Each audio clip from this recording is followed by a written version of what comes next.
기도드리겠습니다. 세상의 모든 일을 주관하시며 항상 저희를 지켜주시는 하나님 아버지, 경건한 주일 은혜로운 예배를 허락하심에 감사드립니다. 이 시간 우리 모두를 사랑하는 마음으로 예배를 드리고자 합니다. 부모로서, 아내로서, 남편으로서, 자식으로서 자신의 역할을 열심히 감당하며 살아가는 여기에 모인 영혼들에게 주님의 은혜로운 손길이 함께하게 하시옵소서. 이 세상을 창조하셨고 푸르른 계절과 넘치는 생명을 허락하신 하나님 아버지, 저희를 먹이시고 입히시고 살아가게 하심에 감사드립니다. 하지만 저희는 때때로 원하는 것을 얻지 못해 상처받을 때가 있습니다. 저희의 약한 심령들을 깨우쳐 주시옵소서. 진정한 마음의 평화가 무엇인지, 삶의 축복이 무엇인지, 크리스찬이 지켜야 할 소망이 무엇인지 깨닫게 하시옵소서. 공평하시고 은혜로우신 하나님 아버지, 어제도 오늘도 세상은 끊임없는 경쟁과 선택이 이어지고 있습니다. 선택을 받지 못한 이들에게, 승리하지 못한 이들에게 새로운 희망을 허락하시옵소서. 보다 공평하고 정의로운 세상이 되게 하시옵고, 성실한 노력과 수고가 제대로 인정받고 보상받는 세상이 되게 하시옵소서. 함께하는 교회를 위해 기도합니다. 맡은 직분에 충성하고 서로에 대한 덕담과 격려가 풍성한 교회가 되게 하시옵소서. 어르신들에게는 육신과 마음의 평안이, 젊은이들에게는 자신들의 삶을 위한 지혜와 용기가 넘치는 교회가 되게 하시옵소서. 축복의 하나님, 이 시간 목사님을 통하여 선포되는 말씀에 더욱 힘을 더하여 주옵시고 성가대의 찬양을 통해 은혜가 넘쳐나게 하시옵소서. 이 모든 말씀 저희 모든 심령들의 헌신의 마음을 모아 우리 주 예수 그리스도 이름으로 기도드렸습니다. 아멘. 이 세상 험하고 나 비록 약하나 너에게도 힘쓰면 큰 권능 얻겠네. 주의 은혜로 대속받아서 비와 같이 붉은 죄는 가지겠네. 주님 내 권능은 한없이 크오니 돌 같은 내 마음 건너여 주소서. 주의 은혜로 대속받아서 비와 같이 붉은 죄는 가지겠네.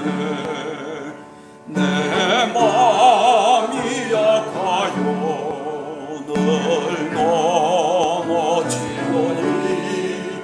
주 예수 힘주사 굳세게 하소서. 주의 은혜로 대속받아서 비와 같이 붉은 죄는 가지겠네.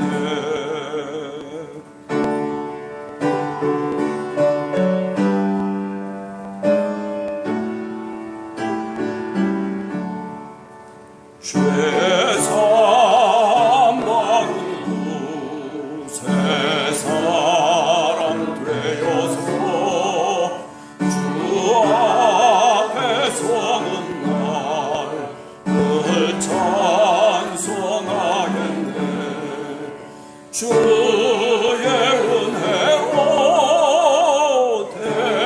대속받아서 비와 같이 붉은 죄는 가지겠네. 아멘. 여호와께서 이르시되 내가 하려는 것을 아브라함에게 숨기겠느냐. 아브라함은 강대한 나라가 되고 천하 만민은 그로 말미암아 복을 받게 될 것이 아니냐. 내가 그로 그 자식과 권속에게 명하여 여호와의 도를 지켜 의와 공도를 행하게 하려고 그를 택하였나니 이는 나 여호와가 아브라함에게 대하여 말한 일을 이루려 함이니라.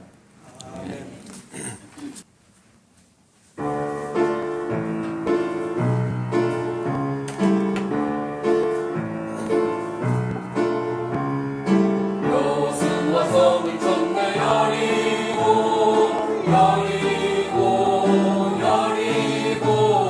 여호수아 성을 쳤네 여리고 나팔 소리에 무너졌네 할렐루야. 여호수아 성을 쳤네 여리고 여호수아 성을 쳤네 여리고 나팔 소리에 무너졌네. 기드온 사람에게 이르라 여호수아와 같으니 찾아볼 수가 없다고 여리고 성을 여호수아 성을 쳤네 여리고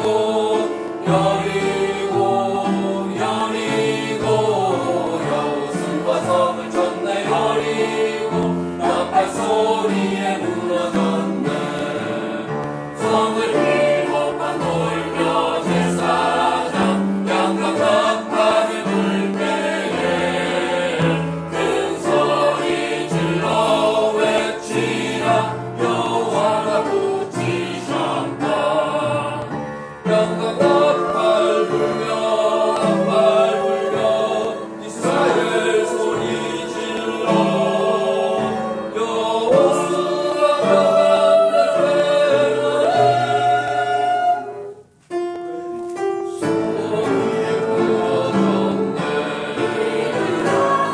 여호수아 성을 쳤네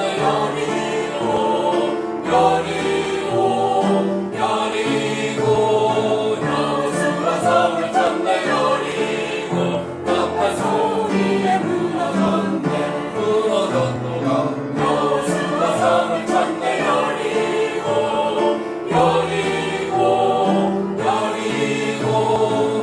여호수아 성을 쳤네 여리고 성이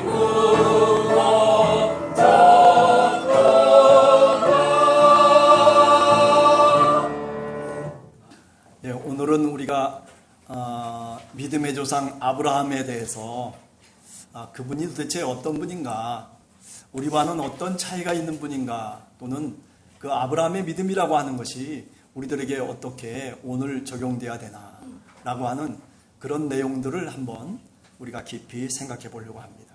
사실 아브라함의 원래 이름은 뭐냐면 아브람이라고 하는 이름이었죠. 아브람이라고 하는 이름은 어떤 뜻을 갖고 있는 거냐면 강한 아버지다 라고 하는 그런 뜻을 갖고 있습니다. 그런데 그가 하나님으로부터 이름을 다시 받게 되는데 그 이름이 뭐냐면 아브라함이죠. 아브라함은 무슨 뜻이에요? 아브라함은 모든 민족의 아버지다 라고 하는 그런 뜻입니다. 그래요. 어쩌면 아버지로부터 받은 이름은 강한 아버지가 되라 라고 하는 그런 어떤 의미였을는지 모르지만은, 그러나 하나님으로부터 받은 이름 아브라함은 그것과는 상관이 없는 이름이다 라고 하는 것입니다. 여러분, 우리가 창세기를 읽다 보면 창세기의 주인공들, 그 창세기의 주인공들은 놀랍게도 무슨 굉장한 그런 사람들이 아닙니다. 그저 평범한 우리와 같은 사람이었다라고 하는 것이죠. 그들은 무슨 그리스 신화에 나오는 뭐 헤라클레스나 또는 아킬레우스나 또는 제우스나 이런 어떤 굉장한 싸움을 잘하거나 또는 어떤 천재지변을 일으키는 그런 영웅들과는 한참 떨어진 세계 속에 살고 있는 사람들입니다. 창세기에 나오는 주인공들은 전설적인 승리를 쟁취했던 그런 통치자들도 결코 아닙니다. 그럼 그들은 어떤 사람들입니까? 그들은 평범한 우리와 같은 사람들입니다. 그런데도 불구하고 하나님을 기꺼이 따르고자 함으로써 그 사람들이 비범한 사람들이 되었다는 것입니다. 아니, 자신의 이름을 갖고 살아갔던 사람들이 이제는 아버지 하나님이 지어주시는 이름을 갖고 살아가는 사람들로 바뀌어졌다는 사실입니다. 창세기의 여러 주인공들의 이야기들을 읽어보면 그 주인공들은 역시 우리와 똑같이 어떤 때는 어떤 사건 앞에서 망설이기도 하고 미래를 향한 두려움과 그리고 의심을 품기도 하고 힘든 일이 어떤 시험이 부딪혔을 때 그들은 두려움과 불안 속에 떨기도 했던 사람들의 모습을 읽을 수가 있습니다. 창세기 6장 9절에 보면 올바르고 완벽한 사람이 바로 노아였다라고 그렇게 얘기합니다. 그러나 아브라함의 이야기 속에는 그런 이야기가 없습니다. 출애굽기에 나오는 그 모세처럼 불의와 대적하고 그리고 애굽이라고 하는 적과 대결하면서 물리적으로 충돌을 일으키기도 하고 승리하는 모습, 그것 또한 아브라함에게는 전혀 없습니다. 다윗처럼 아브라함은 위대한 군인도 아니었습니다. 아니, 이사야처럼 이스라엘을 향한 커다란 비전을 담고 그것을 예언하고 있는 사람도 아브라함이 아닙니다. 우리가 창세기 11장 마지막을 보면 아브라함은 어떤 사람이냐면 단지 아브라함의 아버지 데라의 아들이었을 뿐입니다. 모세 오경 속에서 아브라함을 하나님이 왜 택했는지, 왜 선택했는지에 대한 이유를 단 한 곳에서만 우리들에게 이야기하고 있습니다.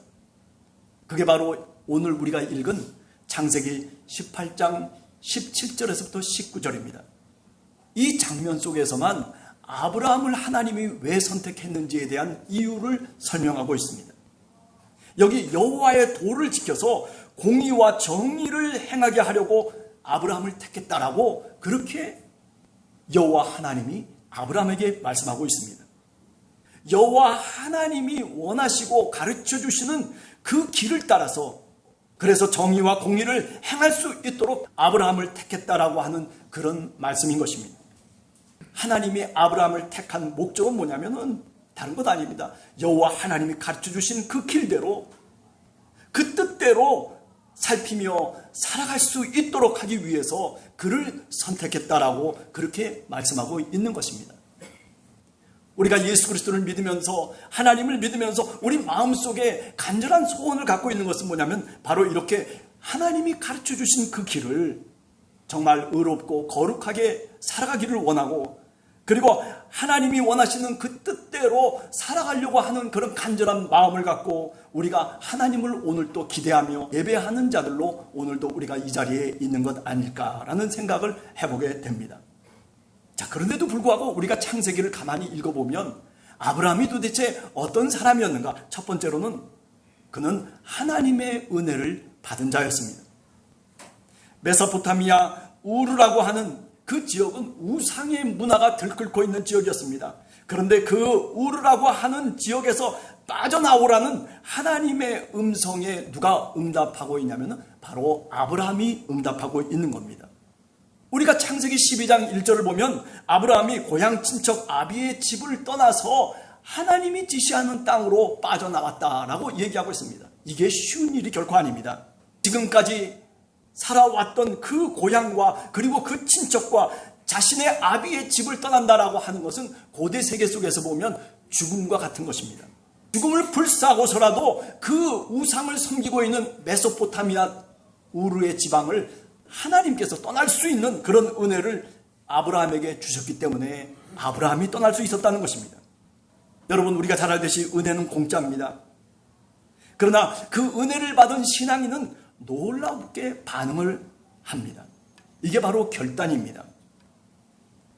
우리가 누가복음 19장에 보면 삭개오의 이야기를 여러분들 잘 알지 않습니까? 삭개오가 그래요, 정말 세리장으로서 로마의 앞잡이로서 살았던 사람입니다. 아무도 그를 인정해 주지 않습니다. 그 사회 속에서 그는 버려진 자와 사실은 마찬가지였습니다. 아니, 돈은 좀 있을지 모르지만은, 그리고 지위가 있고 권력이 있을지는 모르지만은, 그러나 많은 사람들의 눈총 속에서 그저 저 밑바닥에서 살고 있었던 사람입니다. 그런데 예수 그리스도를 만나게 됩니다. 예수 그리스도를 만나고 난 다음에 삭개오는 그 뽕나무 위에 올라갔던 삭개오가 내려와서 그래서 예수님을 영접하고 자신의 집으로 맞아 드립니다. 그가 예수님 앞에서 결단을 합니다. 은혜 받은 자의 결단입니다. 내가 남의 것을 토색한 것이 있다면 내가 4배나 갚겠습니다. 예수님 앞에서 자신이 결단합니다.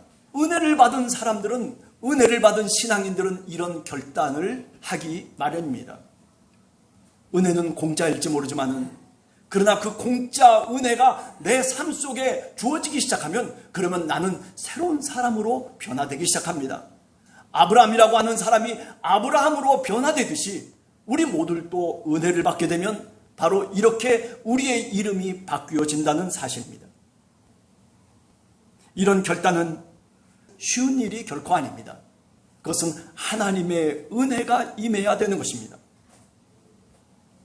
아브라함에게 이런 은혜를 하나님께서 주셨기 때문에 그 은혜를 받은 자로서 자신의 삶을 결단하고 그리고 그 갈대아 우르의 지방을 떠날 수 있었다는 것을 우리가 명심해야 됩니다.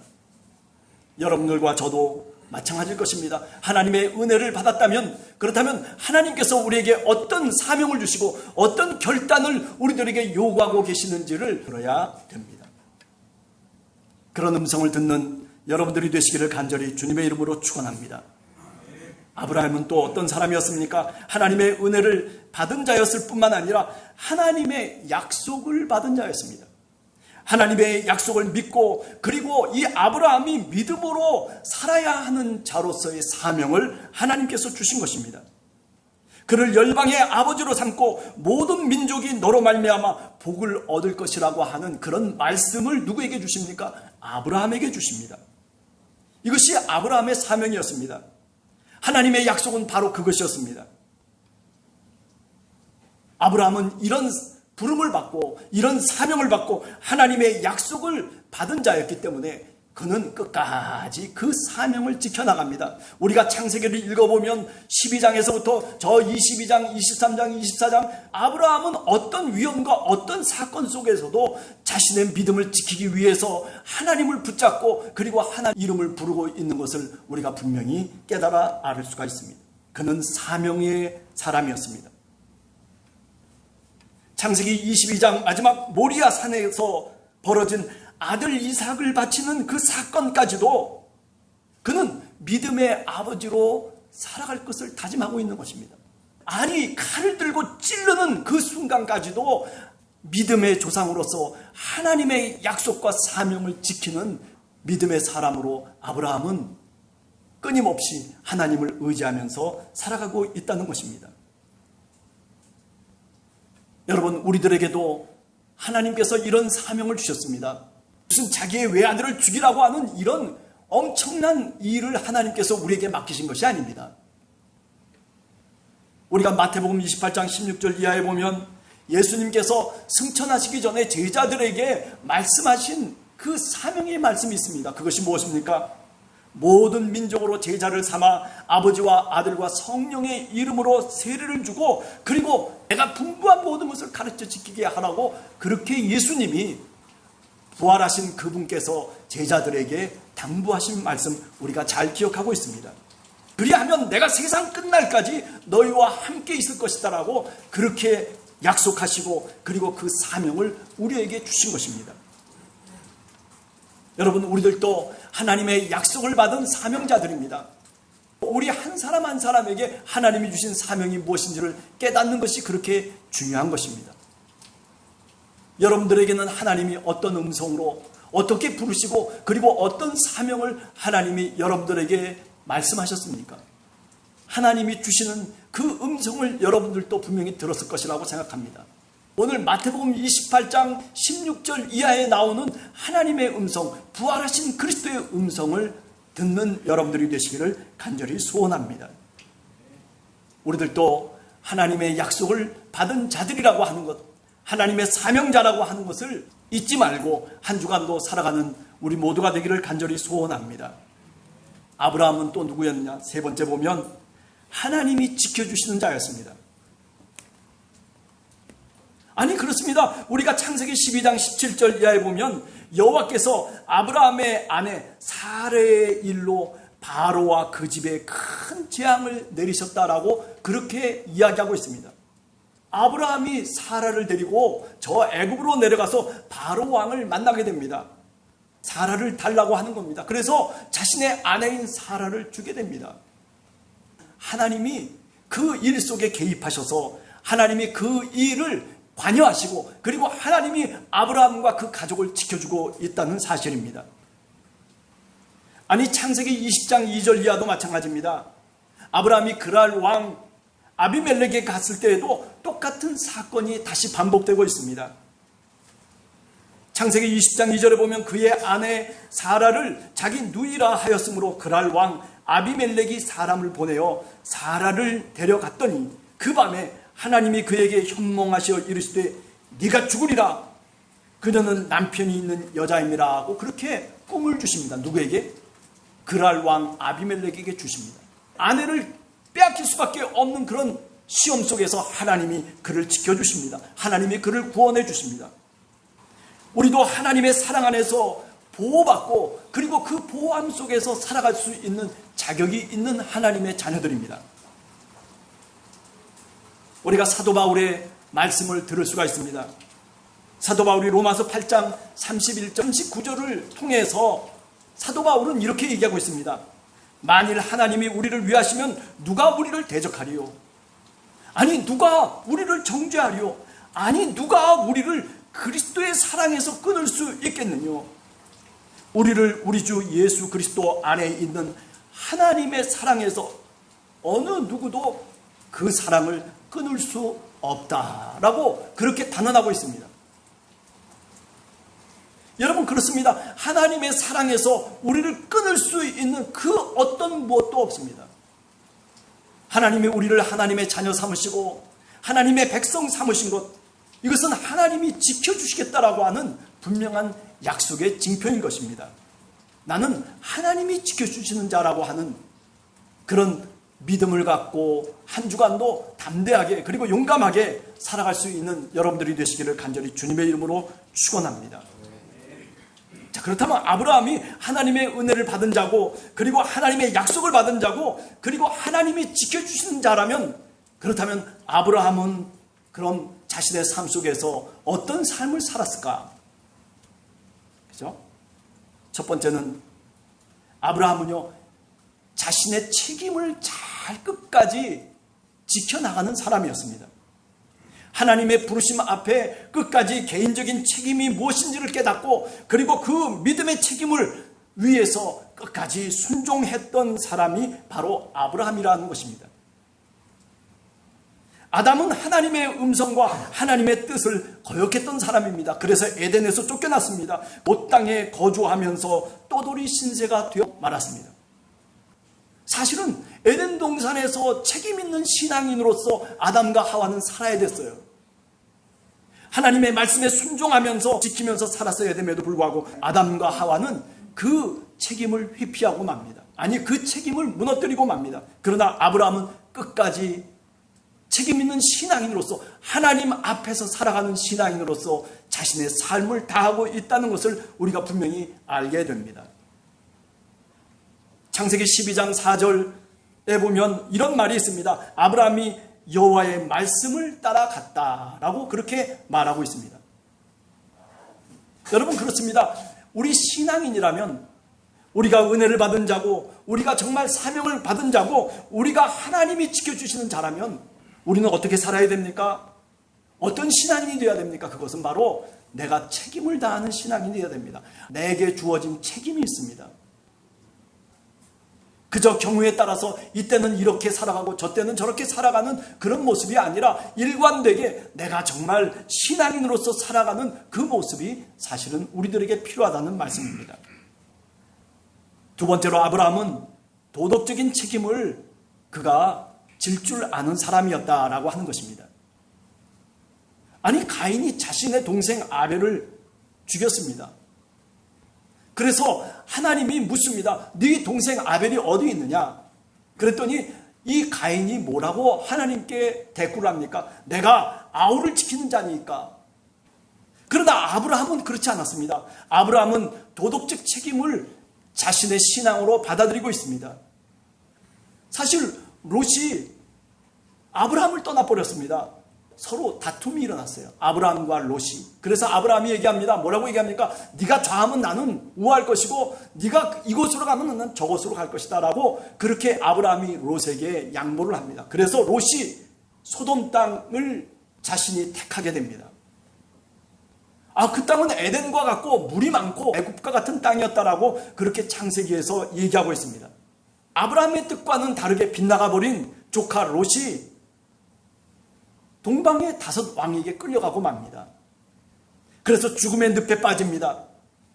모든 재산이 다 털려나가고 그리고 그가 노예로 잡혀가게 됩니다. 그럴 때 그 롯을 살리기 위해서 창세기 14장 14절에서 16절에 보면 300명의 용사를 데리고 그리고 빼앗겼던 재물과 조카 롯과 그의 재물과 부녀 친척들을 다 다시 찾아오게 됩니다. 아니 죽음을 각오하고 롯을 구해내는 아버지의 모습을 그대로 우리들에게 보여주고 있습니다.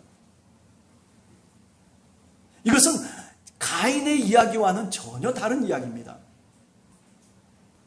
그렇습니다. 하나님의 사명을 받고 하나님의 은혜를 받고 그리고 하나님이 지켜주시는 자는 책임 있는 신앙인으로서 살아가야 마땅하다는 것입니다.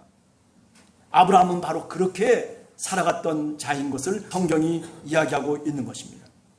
노아는 방주를 짓게 됩니다. 구원의 방주입니다. 그러나 그 구원의 방주는 누구만을 위한 방주였냐면 자신과 그리고 자신의 가족들만을 위한 방주였습니다. 그러나 여러분 아브라함은 노아의 모습과는 다릅니다.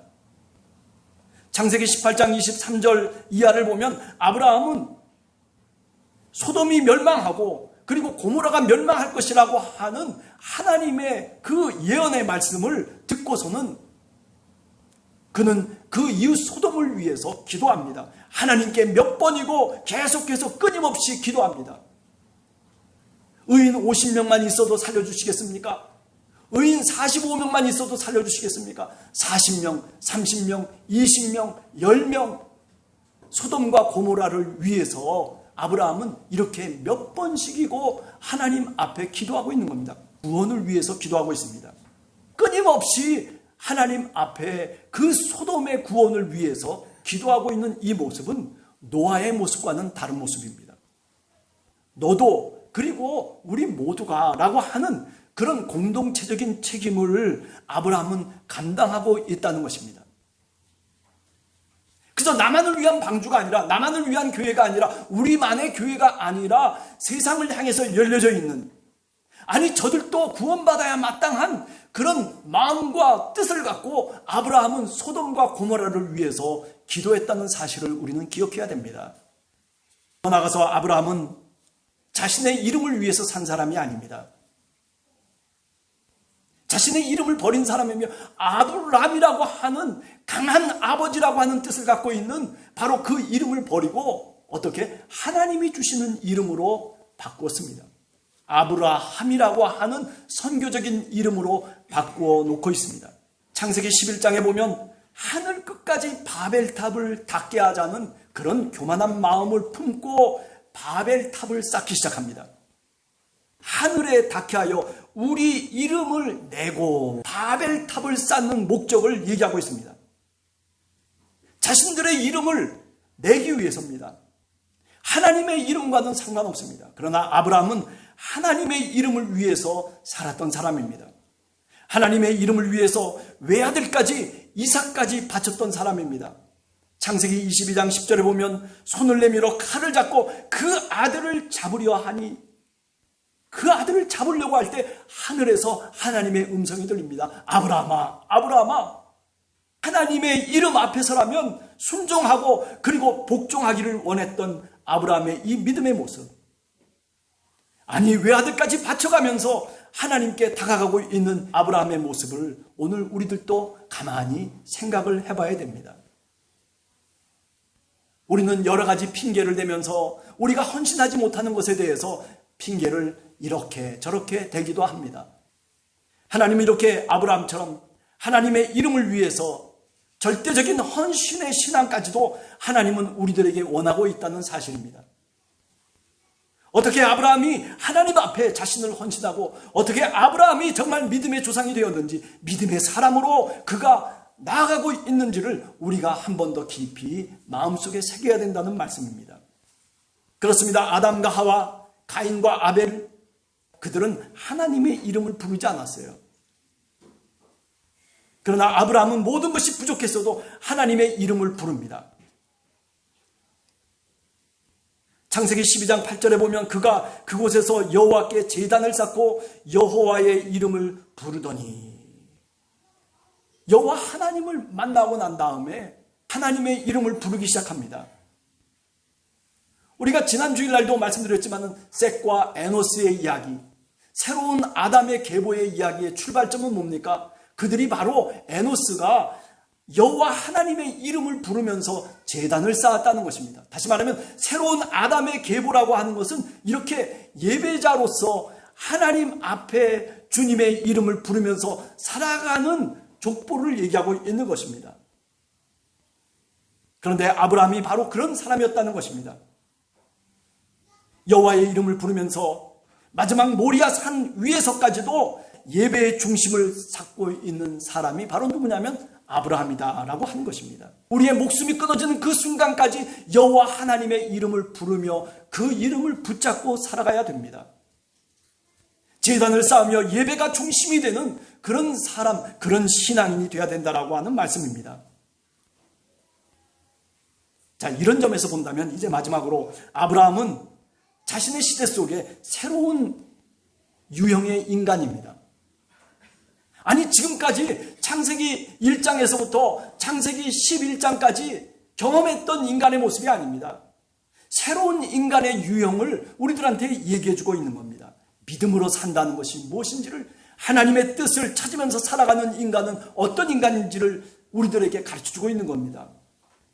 새로운 인간을 우리들에게 다시금 보여주고 있는 겁니다. 아담과 하와를 보여주는 것이 아니라 새로운 인간, 어찌 보면 예수 그리스도가 이 땅에 오셔서 어떤 모습을 우리들에게 나타내 주셨습니까? 새로운 인간을 우리들에게 보여주신 겁니다.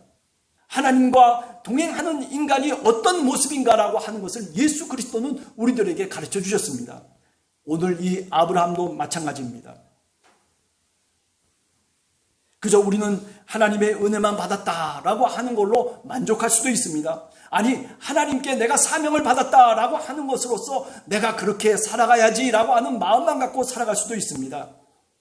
아니, 하나님이 나를 지켜주실 것이야 라고 하는 그런 막연한 믿음 속에서 우리가 살아갈 수도 있습니다. 그러나 우리는요, 이렇게 아브라함과 같은 신앙인이 되어야 됩니다. 하나님 여호와의 이름을 부르면서 예배하고, 그리고 책임 있는 신앙인으로, 제일 중요한 것은 책임 있는 신앙인이에요. 모든 사람들 앞에서 책임 있는 신앙인이 되어야 됩니다. 우리가 살아가는 삶의 자리 속에서도 책임 있는 신앙인이 되어야 됩니다. 아니, 교회가 굉장히 부흥한 것 같은데 그런데 아들에게 세습을 합니다. 무슨 교회가 무슨 상품입니까? 자본입니까? 거기다 투자해가지고 무슨 그 투자해서 이익을 얻는 겁니까? 아니잖아요. 그럼에도 불구하고 신학적으로 본다면 그것은 분명히 잘못된 것입니다. 책임 있는 신앙인이라고 하는 사실을 우리가 망각하게 되면 그야말로 비윤리적이고 비도덕적인 그런 모습으로 신앙인이 바뀌어집니다. 그렇게 되면 이상한 신앙인이 돼버리고 마는 겁니다. 주관적인 신앙인이 돼버리고 마는 거예요. 남들이 뭐라고 해도 나는 이렇게 믿습니다라고 믿습니다 하면서 나가는 신앙인이 돼버리고 마는 겁니다. 오늘 우리 사회가 온갖 책임에서 회피하는 모습을 보이고 있습니다. 대통령도 책임을 지려고 하지 않고, 장관들도 책임을 지려고 하지 않고, 국회의원들도 책임을 지려고 하지도 않아요. 아니, 교회도 마찬가지예요. 책임을 지려고 하지 않습니다. 그래서 오늘 21세기를 얘기하면서 어떤 사람이 그런 얘기를 하더라고요. 인류학자가 우리 사회 전반에 어떤 문화가 배어져 있냐면 희생자 문화라고 얘기해요. 희생자 문화. 사람을 희생시키는 거예요. 한 사람 잡아놓고서 희생시키는 거예요. 내가 악하지 않다는 것을 위해서 다른 사람을 악으로 둔갑을 시켜버리고 맙니다. 오늘 우리 사회가 그런 사회 속에 있다는 거예요. 국가들도 마찬가지입니다. 국가와 국가 간에 어떤 일들이 벌어지고 있습니까? 그죠? 하나님을 믿는 신앙인, 그것은 인간의 책임과 그리고 인간이 그 책임을 통해서 선택하는 문제와 밀접한 연관을 맺고 있는 것입니다.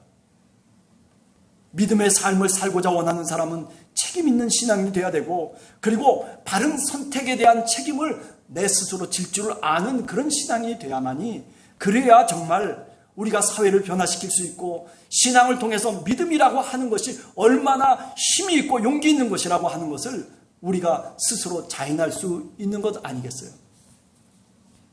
한 주간을 살아가면서 그래요.